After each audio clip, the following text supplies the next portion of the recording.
झुलसाने वाली गर्मी, सूखाग्रस्त क्षेत्र, परभक्षियों का खौफ हो या बर्फ का कहर, हालात जितने भी मुश्किल हों, जीवन कभी थमता नहीं है।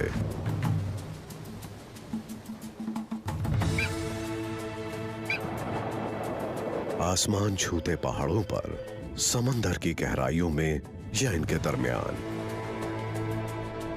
उस जगह का खास वातावरण तय करता है कि जीव एक दूसरे से कैसे संपर्क करेंगे, शिकार कैसे करेंगे और परवरिश कैसे करेंगे।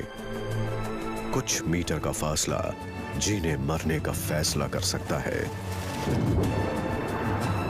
कुदरत की चुनौतियों पर खरा उतरना आसान नहीं है।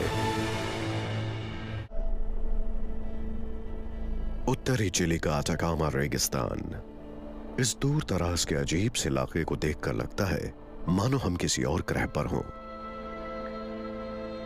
इन सूखे प्लेटोज या पठारों को देखकर डर लगता है।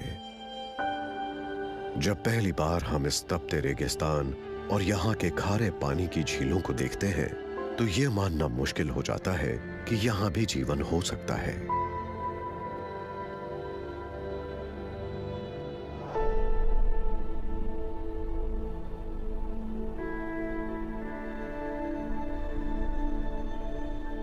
लेकिन यहां भी कुछ जीव फल फूल रहे हैं।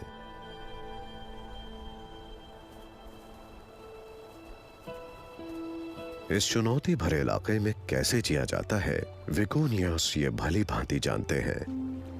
भोजन और पानी की तलाश में लंबी दूरियां तय करना इसके लिए रोज की बात है। जहां साल भर प्यास बुझ सके, ऐसे तालाब आसानी से नहीं मिलते, इसीलिए ये पौष्टिक घास पर आश्रित होते हैं। इससे पेट भी भर जाता है और शरीर में पानी की जरूरत भी पूरी हो जाती है।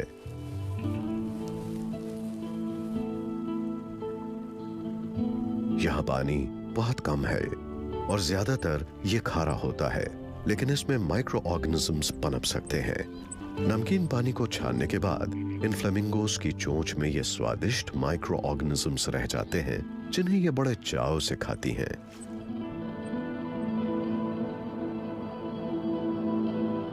प्लेटो में बहुत कम बारिश होती है, लेकिन चिली की सबसे बड़ी खारे पानी की झील सालार डी अटाकामा पानी के लिए इसी बारिश पर निर्भर है।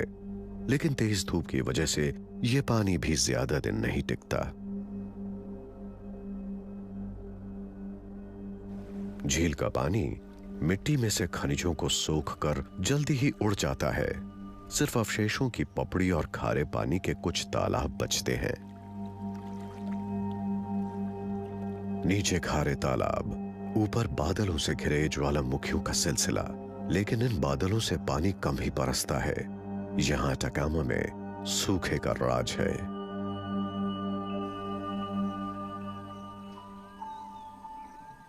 सुबह के इस कोहरे ने एक अनजानी दुनिया को ढका हुआ है। यह श्रीलंका का पहाड़ी इलाका है।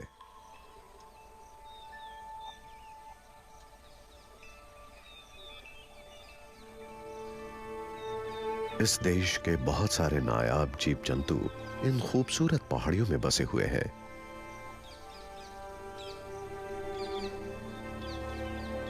यहां कुछ ऐसे जीव भी रहते हैं जो दुनिया में और कहीं नहीं पाए जाते।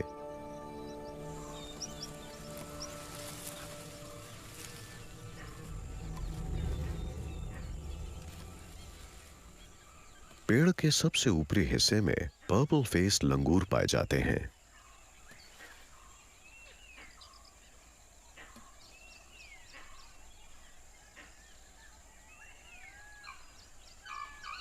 ये अपनी ज्यादातर जिंदगी इन ऊंचाइयों पर ही काटते हैं। इनका कभी कभार ही नीचे आना होता है। वैसे भी नीचे रहना इतना सुरक्षित भी नहीं है। यहां ऊंचाइयों पर इनके लिए भर पेट खाना होता है और ऊंची टहनियों पर इनके बच्चों का खेल कूद भी हो जाता है।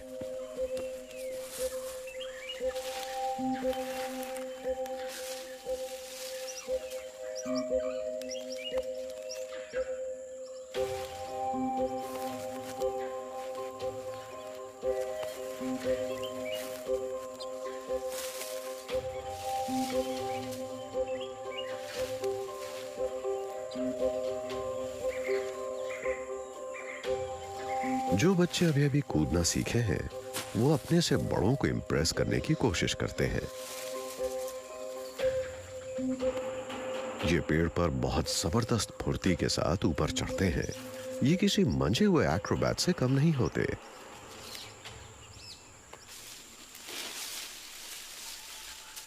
लेकिन सभी लंगूरों का मिजाज एक जैसा नहीं होता। कुछ को छलांगे मारने में मजा आता है, तो कुछ आराम तलब जिंदगी पसंद करते हैं।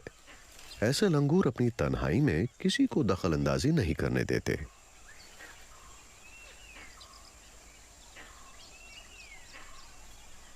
इन पर्पल फेस लंगूर की खाल यहाँ के ठंडे मौसम के अनुसार ढल गई है। कठोर ठंड के दौरान इनकी गर्म रोएदार खाल इनकी रक्षा करती है।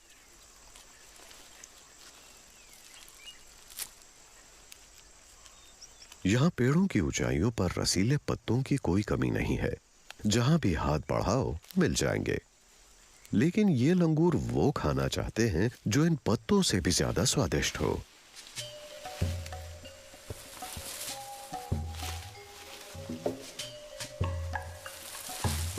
इसीलिए हर सुबह ये सबसे शानदार फुलवारी की तरफ निकल पड़ते हैं। इतनी ऊंचाई पर श्रीलंका में कोई और फुलवारी नहीं है। यहाँ तरह तरह की स्वादिष्ट चीजें मिलती हैं, जैसे कि ये मिमोसा।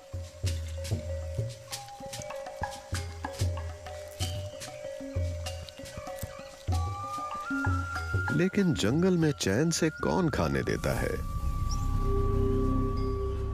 एक बार पक्षी ने सिर पर मंडराना शुरू कर दिया है। ब्लैक ईगल को देखते ही लंगूर दहशत में आ जाते हैं और सब भाग खड़े होते हैं।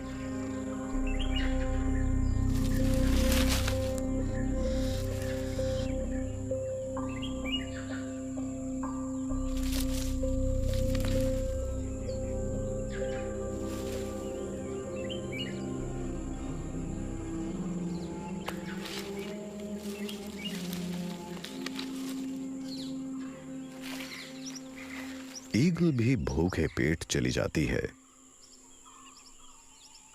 जब खतरा आसमान से हो तो लंगूरों को उसका थोड़ा बहुत अंदाजा लग जाता है, लेकिन जमीन पर उतरने से लंगूर कतराते हैं।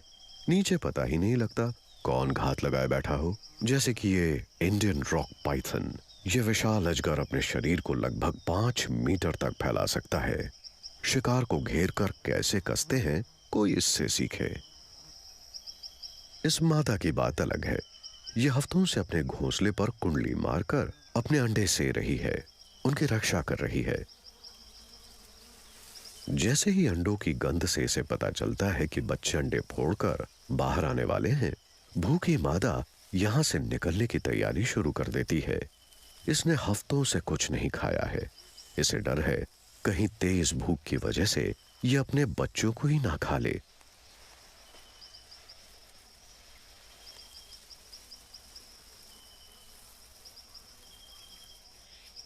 अब घोंसले की हिफाजत करने वाला कोई नहीं है। बच्चे बाहर आने को हैं।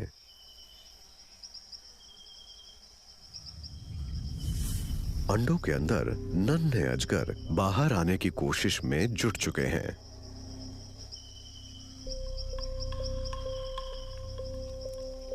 एक टेम्पररी एग टूथ की मदद से नन्हे पाइथन अंडे की सख्त परत को चीर देते हैं।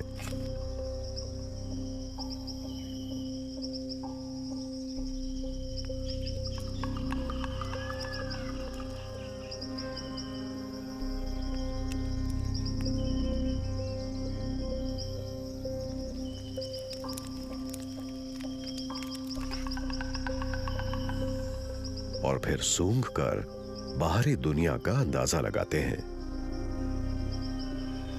फिलहाल इनकी हिफाजत करने वाला कोई नहीं है, लेकिन बड़े होने पर ये खतरनाक परभक्षी बन जाएंगे।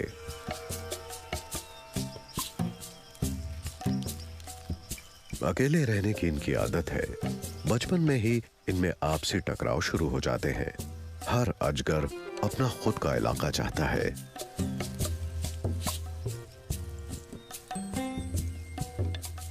फिलहाल ये बच्चे पेड़ के पत्तों और जड़ों में पनाह ले लेते हैं।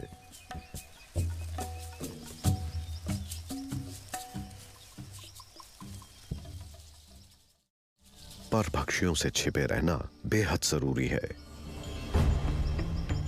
क्रेस्टेड सर्पेंट ईगल इन्हें बड़े चाव से खाती है।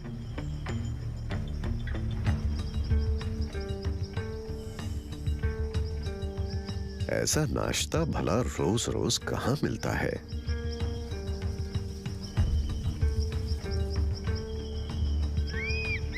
लेकिन शायद ईगल का पेट अभी भरा हुआ है। इस बच्चे को जीने की थोड़ी और मोहलत मिल गई। श्रीलंका का वन्य जीवन जमीन पर नहीं, पेड़ों की ऊंचाइयों पर खूब फल फूल रहा है।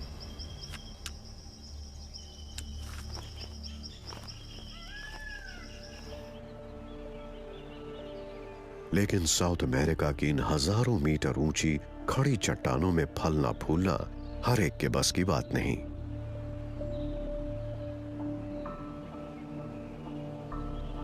रेन फॉरेस्ट के बीचों बीच इन टेबल टॉप माउंटेन्स को स्थानीय भाषा में टेपुई कहते हैं। ये रेन फॉरेस्ट्स वेनेजुएला, ब्राजील और गयाना के इलाके में पड़ते हैं। यहां एक छिपी दुनिया फल फूल रही है। ये वो इकलौती जगह है जहां सन पिचर्स उगते हैं, जो कि मांसाहारी पिचर प्लांट की एक उपजाति है। सन पिचर अपने नलीदार पत्तों और उनके साइड में बने जोड़ की मदद से कीड़ों को पकड़ते हैं और बारिश का पानी जमा करते हैं। ये दोनों पोषक तत्व इन्हें इस कम उपजाऊ जगह में उगने में मदद करते हैं। देखने में ये पौधा इतना जटिल नहीं लगता, लेकिन इस खास बनावट की वजह से ही ये इस चुनौती भरे इलाके में उग पाता है।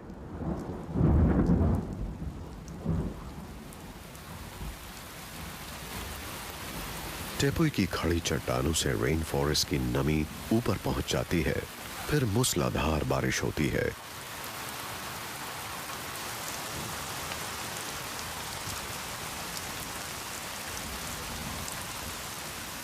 ऊंचे प्लेटोज पर लगातार चलने वाली बारिश सन पिचर्स के लिए एक बहुत बड़ी चुनौती है। टेम्परेट जोन्स में पिचर प्लांट की कई उपजातियों में एक लिड होता है, लेकिन सन पिचर्स में लिड ना होने की वजह से पौधों के पोषक तत्वों का बारिश के पानी में बह जाने का खतरा बना रहता है। लेकिन तेज बारिश के बावजूद सन पिचर्स में पानी का स्तर कम रहता है। दरअसल इस पौधे में एक सुराख होता है जहां से अतिरिक्त पानी बाहर निकल जाता है।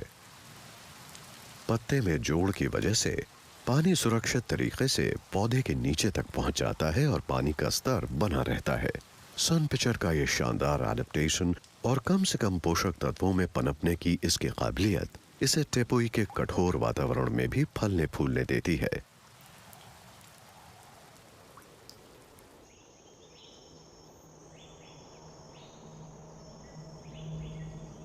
यह है कोबरा लिली, जो ओरेगन और कैलिफोर्निया के पहाड़ी इलाकों में उगता है। यह मांसाहारी पिचर प्लांट दिखने में बेहद खूबसूरत लगता है। इसकी ऊंचाई 1 मीटर तक पहुंच जाती है।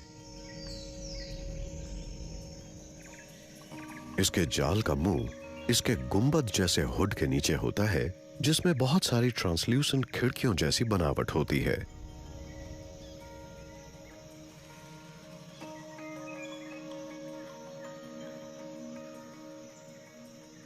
इन खिड़कियों में एक खास आकर्षण होता है। कीड़े इसकी ओर खींचे चले आते हैं। पौधे के मुंह से निकलने वाली मीठे रस की खुशबू कीड़े को बेकाबू कर देती है।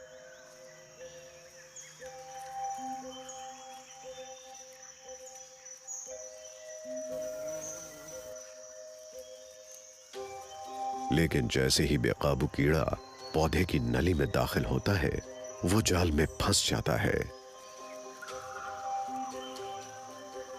पेट भर खाना खाने के बाद जब कीड़ा बाहर निकलने के लिए बाहर से आती रोशनी की दिशा में उड़ता है, तो फिसलनदार हुड से टकराकर गिर जाता है और पौधे के अंदर स्लाइड होता ही चला जाता है। कोबरा लिलीज ऊंची पहाड़ियों के कठोर वातावरण के अनुसार पूरी तरह से ढल चुकी हैं। इनका अंदाज निराला है।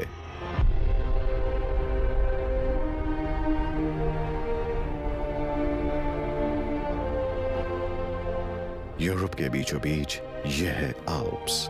ये शानदार पर्वतमाला बेहद आकर्षक है। साल में लगभग 8 महीने इस इलाके में बहुत कठोर ठंड पड़ती है। चारों तरफ बर्फ ही बर्फ होती है। यहाँ जीना बेहद मुश्किल होता है। यहाँ वही जी पाता है जिसमें ताकत और मजबूती है, जो यहाँ के उबड़ खाबड़ इलाके में अपना रास्ता बनाना जानता है। शामवा में ये सारी खूबियां हैं। ये यहाँ की खड़ी चट्टानों पर बहुत सधे हुए कदमों से चलना जानते हैं। सर्दी कम हो या ज्यादा, शामवा अपने काम में लगे रहते हैं। ये रुकना नहीं जानते। ये यहाँ की बर्फ और बर्फीले तूफानों से सामना करने में माहिर है।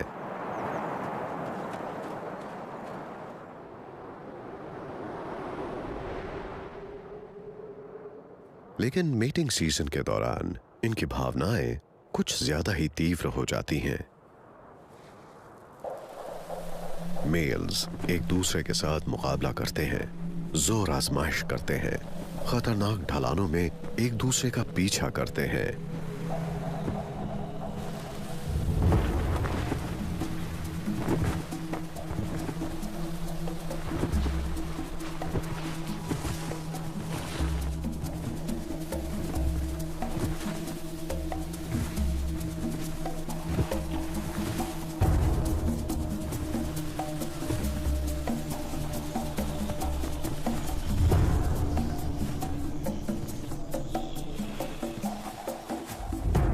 ये कमजोर प्रतिद्वंद्वी को अपने इलाके से खदेड़कर अपना लोहा मनवाते हैं।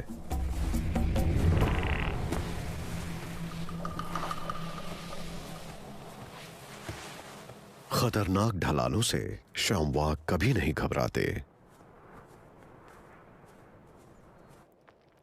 लेकिन बर्फ से ढके पर्वतों पर खतरा हमेशा बना रहता है।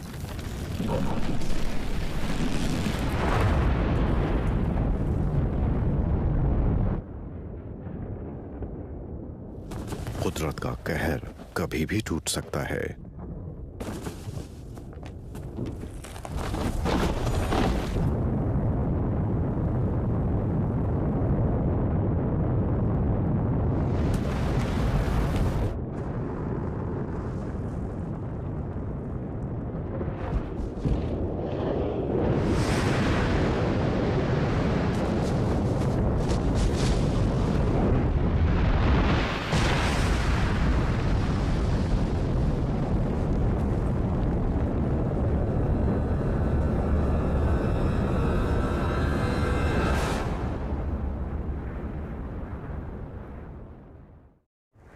किस्मत वालों को ही पनाह मिलती है। एवलांच की प्रेशर वेव ही जान लेने के लिए बहुत होती है।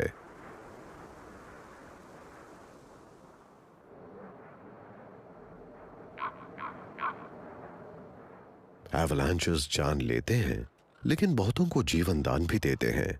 उन्हीं की वजह से ही इन रेवंस की सर्दियां कट पाती हैं। लाशों के पास सबसे पहले भूखे रेवंस ही पहुंचते हैं।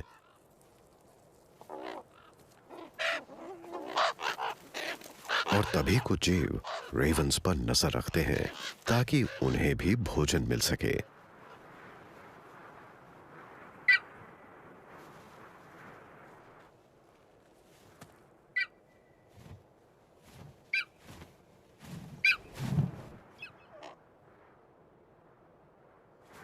यह भूख ही गोल्डन ईगल उन्हीं जीवों में से है। यह ताकतवर है, इसीलिए खाने का हक सबसे पहले इसका है।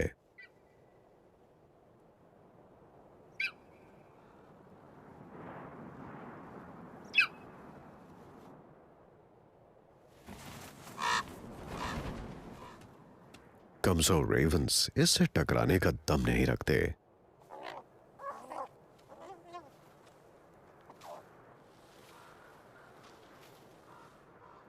एल्प्स की ठंड बेरहम है। ये शामुआ तो नहीं बचा, लेकिन इसे खाकर इस गोल्डन ईगल को जीवन दान मिल जाएगा। जैसे जैसे ठंड बढ़ेगी, खाना और कम होगा, लेकिन सभी जीव गर्मियों तक बने रहने के लिए संघर्ष करेंगे।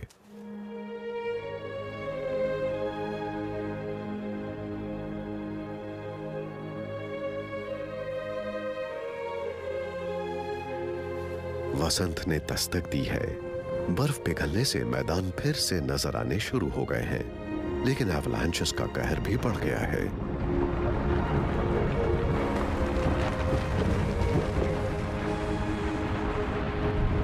पिघलती बर्फ का पानी खतरनाक ढलानों से जलमार्गों में नजर आना शुरू हो गया है। इसके बाद कुछ हफ्तों तक रैपिड्स का दौर चलेगा। लंबी सर्दी आखिर खत्म हो चली है। अगले कुछ महीने गर्मी रहेगी और अब यहाँ एल्प्स में वो सब होगा जो सिर्फ गर्मियों में होता है। शामुआ और उनके बच्चे बची खुची बर्फ की ठंडक का मजा ले रहे हैं। अब यहाँ चारों तरफ हरी घास उगी हुई है और खाने की कोई कमी नहीं है। तो जब पेट भरा होगा तो खेल कूद मौज मस्ती होगी ही।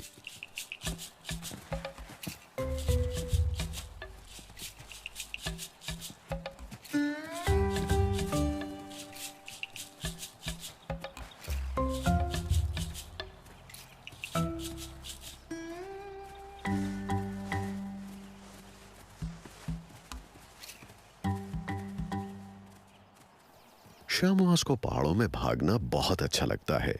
इन्हें खड़ी चट्टानों पर चढ़ने में कभी कोई मुश्किल नहीं होती। लेकिन पैसिफिक सैमन्स की मुश्किलें कभी खत्म नहीं होती। समंदर से करोड़ों सैमन्स पश्चिमी कनाडा की उन नदियों की ओर रुख करती हैं जो बहुत ऊंचाई पर हैं।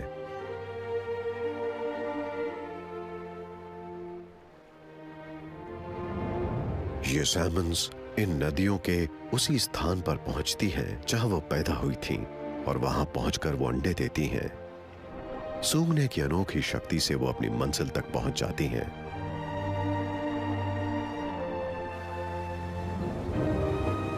जितना ज्यादा वो अपनी मंजिल के करीब होती हैं, उतना ही उन्हें पानी के करंट से लड़ना पड़ता है। कुछ जगहों पर तो नदी इतनी अशांत होती है कि तैरना नामुमकिन हो जाता है, लेकिन यह हार नहीं मानती।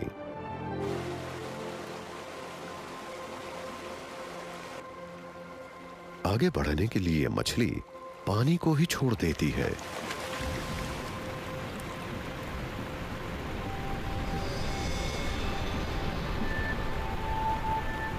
कुछ पलों के लिए तो ये बन जाती है फ्लाइंग फिश।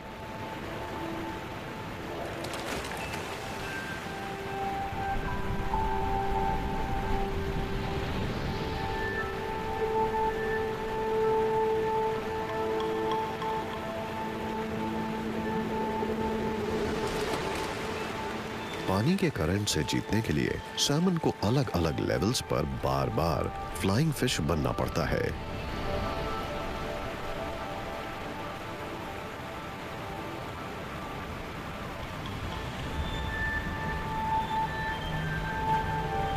सैमन की हर छलांग परफेक्ट होनी चाहिए और उसे पानी में वापस एकदम ठीक जगह पर उतरना चाहिए। थोड़ी सी गड़बड़ का मतलब है मौत।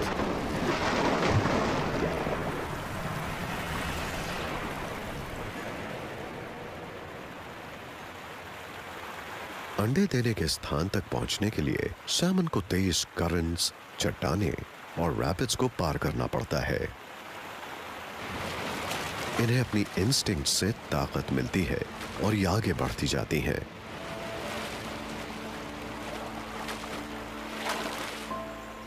लेकिन सफर के अलग अलग पड़ाव पर नए नए खतरे उनका इंतजार कर रहे होते हैं। ब्लैक बेयर्स को सैमन खाना बहुत पसंद है। माइग्रेशन के दौरान ये बेयर्स सैमन्स की दावत उड़ाते हैं। इससे इन्हें खूब प्रोटीन मिलता है।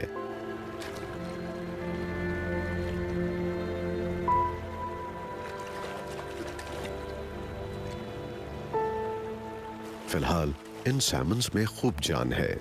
इसीलिए ये आसानी से पकड़ में नहीं आएंगी।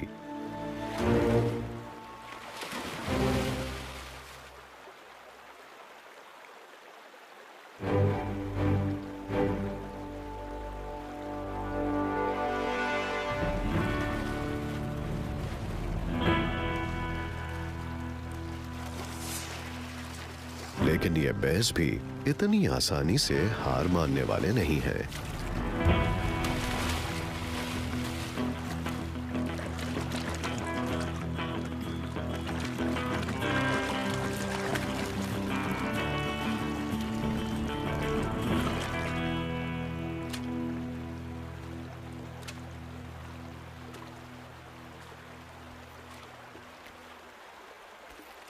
बेस मछली के सबसे मोटे हिस्से खाते हैं, बाकी हिस्से डिकम्पोज होकर आसपास के पेड़ों को पोषण देते हैं। ये पोषण इन पेड़ों के स्वास्थ्य और विकास में मदद करता है।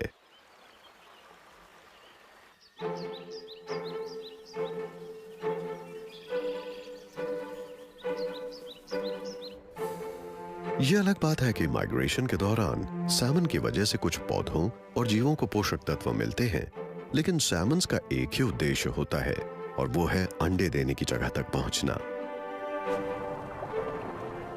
यहां 4 साल पहले पैदा हुई ज्यादातर सॉकाई सैमन बच नहीं पाई, लेकिन जो थोड़ी बहुत बची वो इतनी मुश्किलें पार करके मेट करने के लिए पहुंच गई हैं। ये फीमेल्स नदी के तल पर एक उथला सा गड्ढा खोदती हैं और उसमें अंडे दे देती हैं, और फिर मेल्स उनके साइड में तैरकर इन अंडों को फर्टिलाइज कर देते हैं। इस तरह से अगली पीढ़ी की तैयारी पूरी हो जाती है और सैमन का समंदर से ऊंची नदी तक पहुंचने का कठिन सफर सार्थक हो जाता है।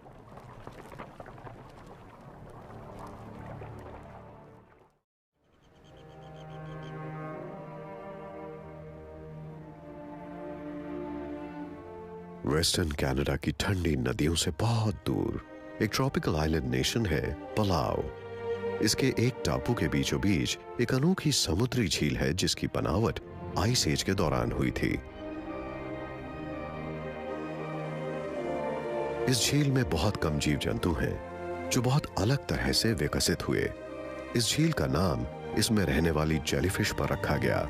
इस झील को जेलीफिश लेक कहते हैं। ये साफ सुथरी झील जेलीफिश से भरी पड़ी है। इनके पनपने की एक वजह है, इन्होंने मौत के साथ साथ एक अजीब सा समझौता किया है, जिसकी वजह से इन्हें हर रोज एक जानलेवा सफर पर निकलना पड़ता है।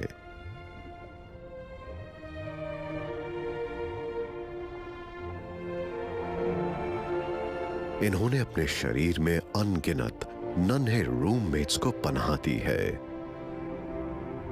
ये है एल्गी, जो सूरज की रोशनी को शुगर में बदलते हैं,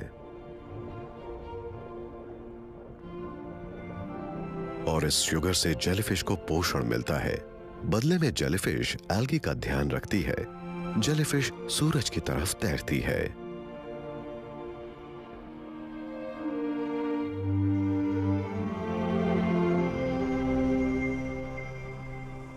सूरज की पहली किरण के साथ ही अद्भुत प्रक्रिया शुरू हो जाती है। जेलीफिश पूर्व दिशा की ओर तैरने लगती है। इनके बेल्स का रुख हमेशा रोशनी की तरफ होता है।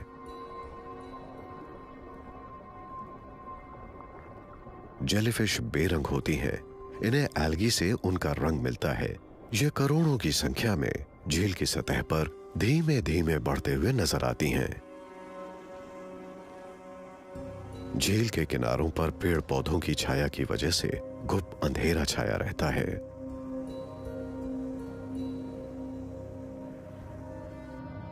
जेलीफिश अंधी होती है, लेकिन वो अंदाजा लगा सकती है कहां अंधेरा है। ये उस खतरे को भी भांप सकती है जो किनारों पर मौजूद मैंग्रोव्स में छिपा होता है। इस खतरे के इलाके में इन्हें अक्सर हवा और लहरें खींच कर ले आती हैं, पर पक्षी हमेशा तैयार बैठे रहते हैं। नन्हे ब्लेनीज मौका मिलते ही जेलीफिश के टेंटिकल्स को कुतर लेते हैं और उन्हें जानलेवा सी एनेमोनीज की तरफ धकेल देते हैं। पकड़ में आने के बाद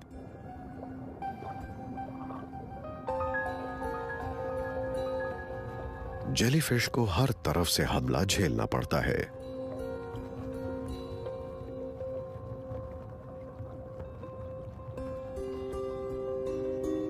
ऐसी मौत की झप्पी से छुटकारा सिर्फ किस्मत वाली जेलीफिश को ही मिलता है। रात को जेलीफिश झील की गहराइयों में पहुंच जाती है, जो झील का सबसे जानलेवा हिस्सा है।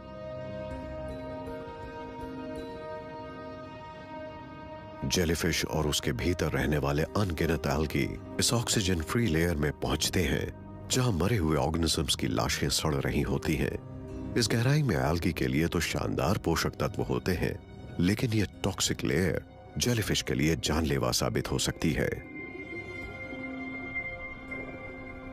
यहां ज्यादा वक्त रहने का मतलब है जेलीफिश की मौत।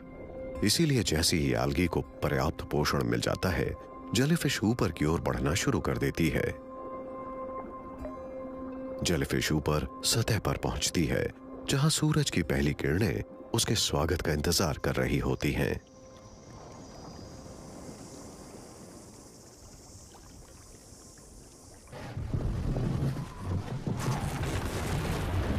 पलाव से बहुत दूर क्यूबेक के तट पर समुद्री बर्फ का एक खंड है, जहां दुनिया की सबसे बड़ी टाइडल रेंज है। जब लो टाइड होती है तो बर्फ की चट्टानें उभर आती हैं, और हाई टाइड के बाद बर्फ की चट्टानें अचानक गायब हो जाती हैं। हाई टाइड और लो टाइड के बीच 16 मीटर के फर्क से बर्फ की चट्टानें चूर चूर हो जाती हैं। लेकिन कुछ लोगों के लिए यह जबरदस्त टाइडल रेंज कुछ शानदार अपॉर्चुनिटीज पैदा करती है। वैसे तो इनुइट शिकारी आमतौर से सील या व्हेल का शिकार करते हैं, यही इनकी परंपरा है। लेकिन सर्दियों में इनका शिकार करना मुश्किल हो जाता है, इसीलिए खाने का इंतजाम करने ये लोग -40 डिग्री सेल्सियस की परवाह किए बगैर समंदरी बर्फ में एक खास जगह पर पहुंच जाते हैं। इनुइट्स जानते हैं कि जब बहुत ज्यादा लो टाइड होती है तो समंदर के पीछे हटने से बर्फ के नीचे शानदार गुफाएं बन जाती हैं। इसकी वजह से इन्हें समुद्र तल पर उतरने का मौका मिल जाता है। ये परंपरागत ज्ञान इनके समुदाय में पीढ़ी दर पीढ़ी चला रहा है। इनुइट्स जानते हैं कि नीचे उतरने में जान का जोखिम है, लेकिन हजारों किलो बर्फ के नीचे जाने में ये बिल्कुल नहीं घबराते। बर्फ पिघल रही हो तब भी नहीं। ये इतना बड़ा जोखिम पौष्टिक मसल्स पाने के लिए करते हैं। इन्हें यहां बड़ी मात्रा में मसल्स मिलते हैं, जिनसे ये अपने परिवार का पेट भर सकते हैं। इन्हें सब कुछ जल्दी जल्दी करना होगा, क्योंकि इनके पास सिर्फ 1 घंटा है।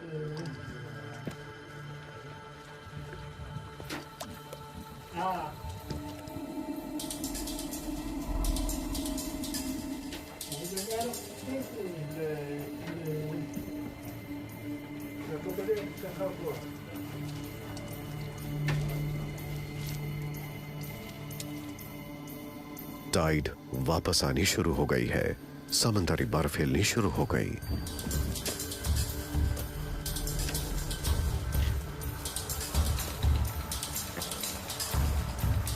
अब और नहीं रुका जा सकता।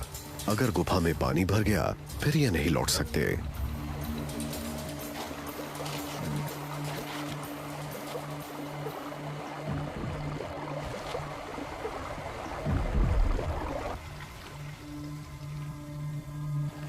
बर्फ ने सुराख को बंद कर दिया है। ठंडी रहस्यमयी दुनिया फिर से सील हो गई।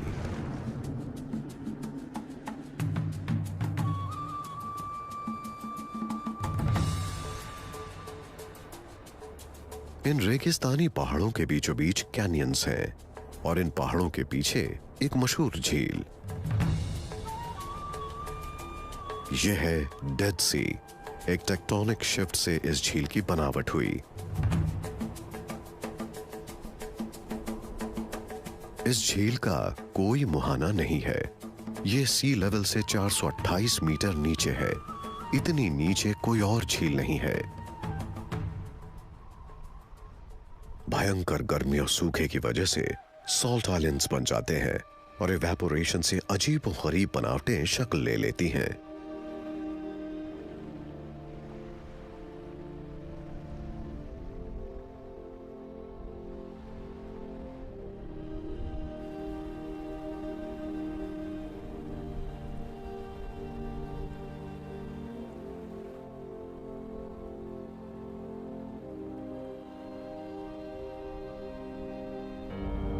जॉर्डन वैली को देखकर कोई भी कहेगा कि यह रहने लायक जगह नहीं है।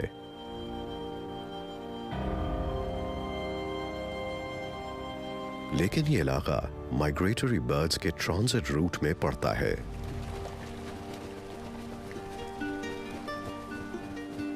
यहां से साल में 2 बार करोड़ों परिंदे गुजरते हैं। सर्दियों में वो यूरोप से अफ्रीका जाते हैं और फिर वसंत में वापस यूरोप लौट जाते हैं।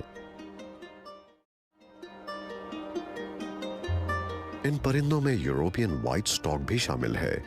ये ग्लाइडिंग करते वक्त यहाँ की जमीन से उठने वाली गर्माहट यानी थर्मल्स का बखूबी फायदा उठाते हैं। ये थर्मल्स की मदद से जेरूसलम जैसे जाने माने शहरों के ऊपर से ग्लाइड करते हुए निकल जाते हैं।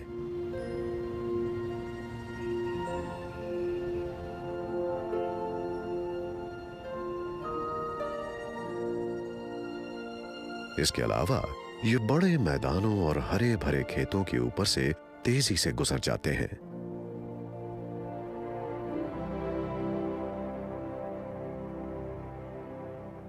स्टॉक्स के झुंड बढ़ती गर्माहट की मदद से अपनी रफ्तार को बहुत तेज कर लेते हैं। इन्हें किसी से रास्ता नहीं पूछना पड़ता, उसके लिए इनके इंस्टिंक्ट्स ही बहुत हैं। स्टॉक्स की तरह समुद्री जीव भी रास्ते के लिए अपनी इंस्टिंक्ट्स पर निर्भर करते हैं। स्पर्म व्हेल धरती की सबसे ताकतवर परभक्षी है। ये समंदर की बंजारन है, एक जगह कभी नहीं रुकती।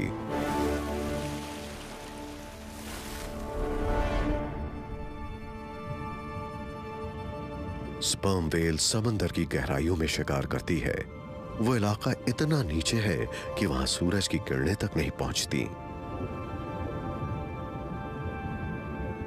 स्पर्म व्हेल समंदर की गहराइयों में 1 घंटे तक अपनी सांस रोक कर रख सकती है।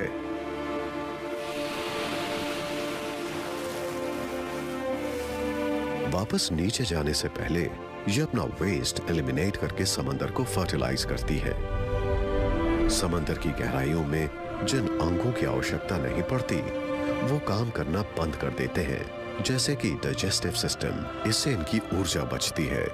ये वो नायाब मौका है जब समंदर की गहराइयों से पोषक तत्व सतह पर पहुंच रहे हैं। इतनी गहराई में तैरना किसी और मैमल के बस की बात नहीं। ये व्हेल्स कभी कभार ही इस तरह से झुंड में घूमती हैं।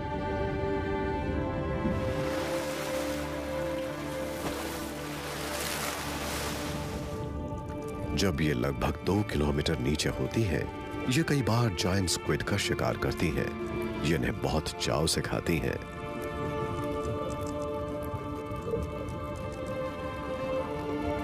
एक स्पर्म व्हेल हर रोज लगभग 1 टन खाना खा लेती है।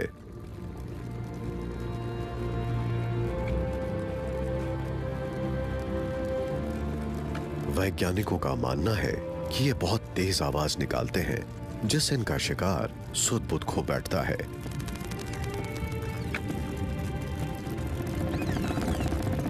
समंदर की गहराइयों में रहने वाले ये ताकतवर जीव बहुत रहस्यमयी हैं। इनके बारे में हम ज्यादा कुछ नहीं जानते।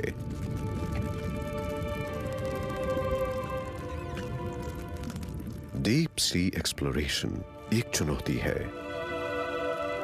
इस चुनौती को मॉन्टरे बे एक्वेरियम रिसर्च इंस्टीट्यूट के वैज्ञानिकों ने स्वीकार किया है। ये उन समुद्री जीवों पर शोध कर रहे हैं जो गहरे समंदर में सरवाइव करने के लिए रोशनी का उपयोग करते हैं।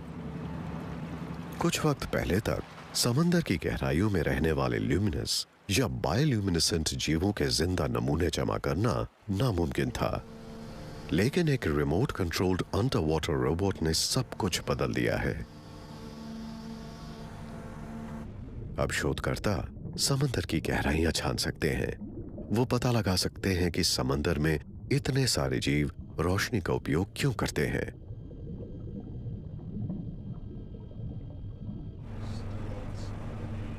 हजारों मीटर ऊपर कंट्रोल रूम में ये क्रू एलियन जैसे दिखने वाले बहुत सारे जीव जंतुओं पर नजर रख रहे हैं। Nice. लेकिन असल में जीव जंतुओं की इस दुनिया में असली एलियन तो ये रोबोट है।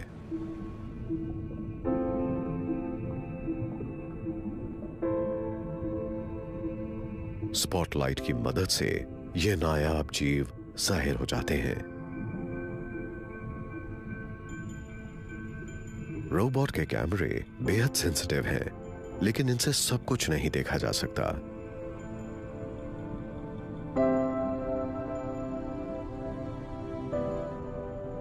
बायोल्यूमिनेसेंस जीवों की ठीक से जांच करने के लिए शोधकर्ताओं को इन जीवों को अपनी लेबोरेटरी में लाना होगा। वैम्पायर स्क्विड जैसे नायाब जीव को बड़े ध्यान से रिमोट कंट्रोल कंटेनर्स में बंद किया जाता है। Yes. और उनमें एक वाइपर फिश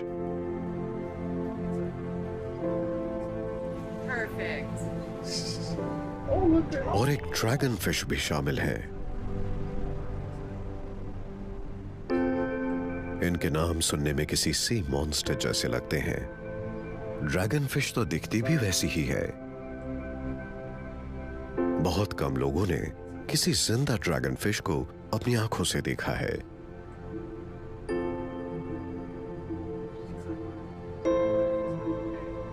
और चंद ड्रैगन फिश ही किसी के हाथ लगी हैं।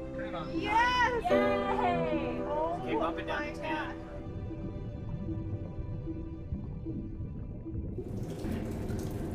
टीम ने गहरे समंदर के काफी सारे जीवों को लेबोरेटरी में जमा कर लिया है।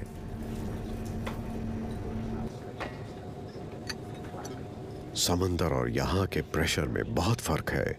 इससे इन जीवों का चमकना कम हो सकता है। रिसर्चर्स को बहुत कम वक्त में ल्यूमिनेसेंस के अलग-अलग प्रकार और उनके फंक्शंस के बारे में जांच करनी होगी।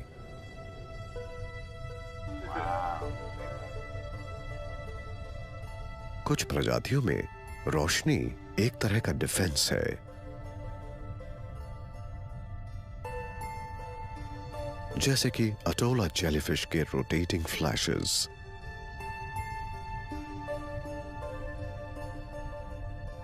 या फिर बरोई जेलीफिश के लाइट वेव्स।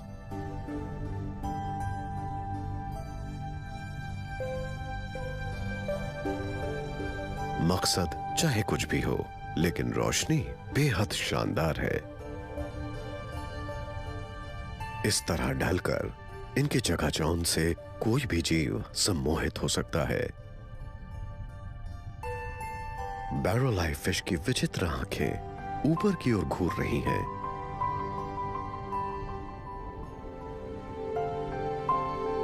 ये अपने ट्रांसपेरेंट सिर से अपने शिकार पर निगाह रख सकती है। ये एक असाधारण और नायाब जीव है। इसे गहरे समंदर का राजदूत भी माना जाता है। कॉकॉयड स्क्विड भी किसी से कम नहीं है। इस सेफेलोपॉड की एक आंख तो बिल्कुल नॉर्मल है और दूसरी, ये जो ऊपर की तरफ देख रही है, थोड़ी अजीब लग रही है। सिर्फ गहरे समंदर के ये असाधारण जीव हमारे अज्ञान के अंधकार को मिटा सकते हैं।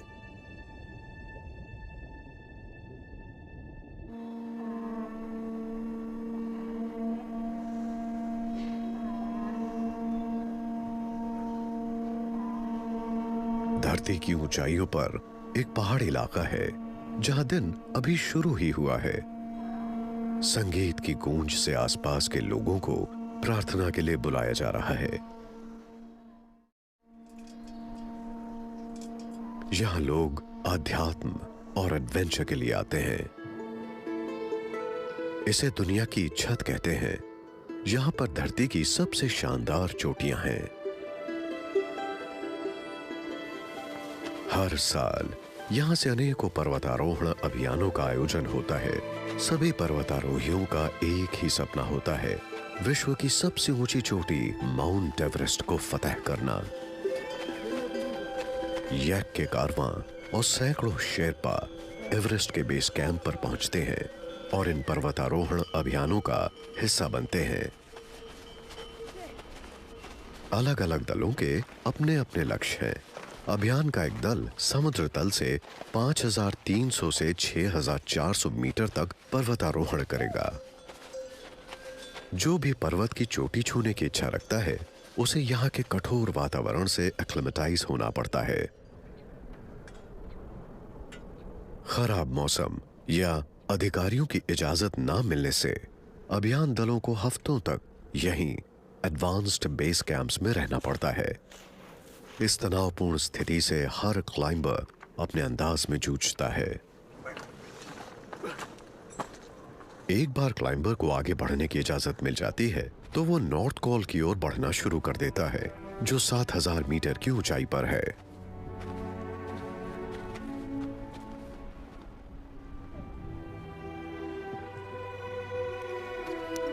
ग्लेशियल क्रेवासेस पार करने के बाद खड़ी चढ़ाई शुरू हो जाती है।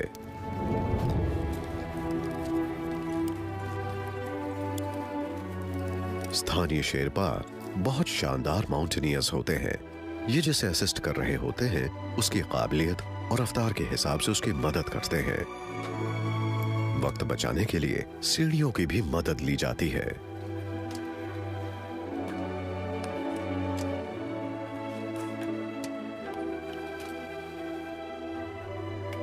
जिस दिन सब कुछ बढ़िया चलता है उस दिन पर्वत की लाजवाब खूबसूरती देखने का मौका मिलता है।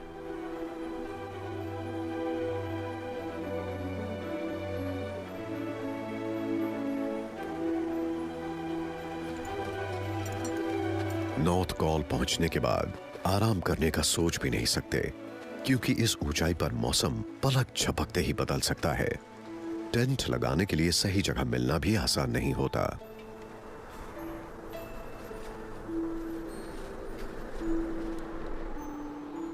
नॉर्थ कॉल की ऊंचाई पर पहुंचने के बाद जेट स्ट्रीम की समस्या शुरू हो जाती है। गर्मियों में हवा की रफ्तार 150 किलोमीटर प्रति घंटे से भी ज्यादा हो जाती है। ऐसे में आप सिर्फ कैंप्स के अंदर ही सुरक्षित महसूस कर सकते हैं। रात को हवा की रफ्तार कम होते ही बेस कैंप और हाई कैंप में चहल पहल शुरू हो जाती है। गुप्त अंधेरे में पहला दल शिखर की तरफ बढ़ना शुरू कर देता है।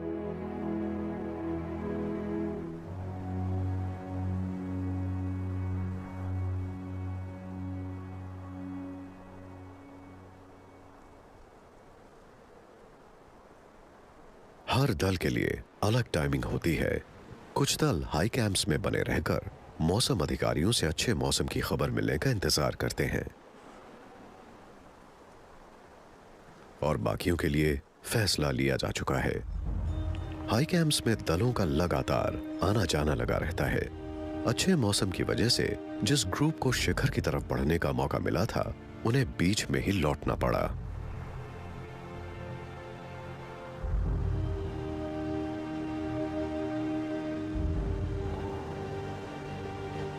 जो खतरनाक तूफान और कठोर ठंड में फंसे हैं उन्हें अपने टेंट में बने रहने के लिए कहा गया है। जब आप 8,000 मीटर की ऊंचाई पर डेथ जोन में होते हैं तो आपको कड़े फैसले लेने पड़ते हैं।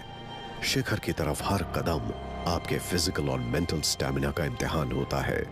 8,848 मीटर की ऊंचाई छूने के लिए बहुत क्लाइंबर्स आगे बढ़ते हैं, लेकिन कुछ ही कामयाब हो पाते हैं। माउंट एवरेस्ट पर परचम लहराने के बाद बहुत सारे क्लाइंबर्स की आंख में आंसू होते हैं, क्योंकि अब उनके पास फतह करने के लिए और कोई पर्वत नहीं बचा होता है। वैज्ञानिक भी कई बार ऊंचाइयों की तरफ खींचे चले आते हैं और उनमें से कुछ खुशनसीब सच्चे आनंद के पल महसूस करते हैं। चिली के अटाकामा रेगिस्तान में हम अपने सफर को खत्म करेंगे। यहीं से हमने इस सफर की शुरुआत की थी। ये दुनिया का सबसे सूखा इलाका माना जाता है। एल्मा दुनिया की सबसे बड़ी ऑब्जर्वेटरी है, जो समुद्र तल से 5,000 मीटर ऊपर चकनांतोर प्लेटो पर है। यहाँ पर 66 रेडियो टेलीस्कोप्स हैं जो अनंत अंतरिक्ष पर चुपचाप नजर रखे हुए हैं। इस लोकेशन के बहुत से फायदे हैं। इस दूर दराज के पहाड़ी इलाके पर ना तो धरती के एटमॉस्फेयर का ज्यादा फर्क पड़ता है और ना ही मानव निर्मित चीजों का यहां ज्यादा दखल है। चिलियन एंडीज से एस्ट्रोनॉमर्स स्पेस एक्सप्लोरेशन की नई ऊंचाइयां छू सकते हैं। हबल स्पेस टेलीस्कोप से वैज्ञानिक कॉस्मोस की गहराइयों में झांक सकते हैं। नेबुलाई में और बहुत दूर सितारों के पास रिमोट प्लैनेट्स पर वो जीवन की रहस्यमयी उत्पत्ति की खोज में जुटे हैं। वही जीवन जो धरती पर विकसित हुआ, जीवन जो हदों पर जिया जाता है, जिसमें हमारे ग्रह का कतरा कतरा शामिल है, और वो जीवन जो धरती की ऊंचाइयों और समंदर की गहराइयों में अपना परचम लहरा रहा है। और यही है लाइफ एट द लिमिट्स।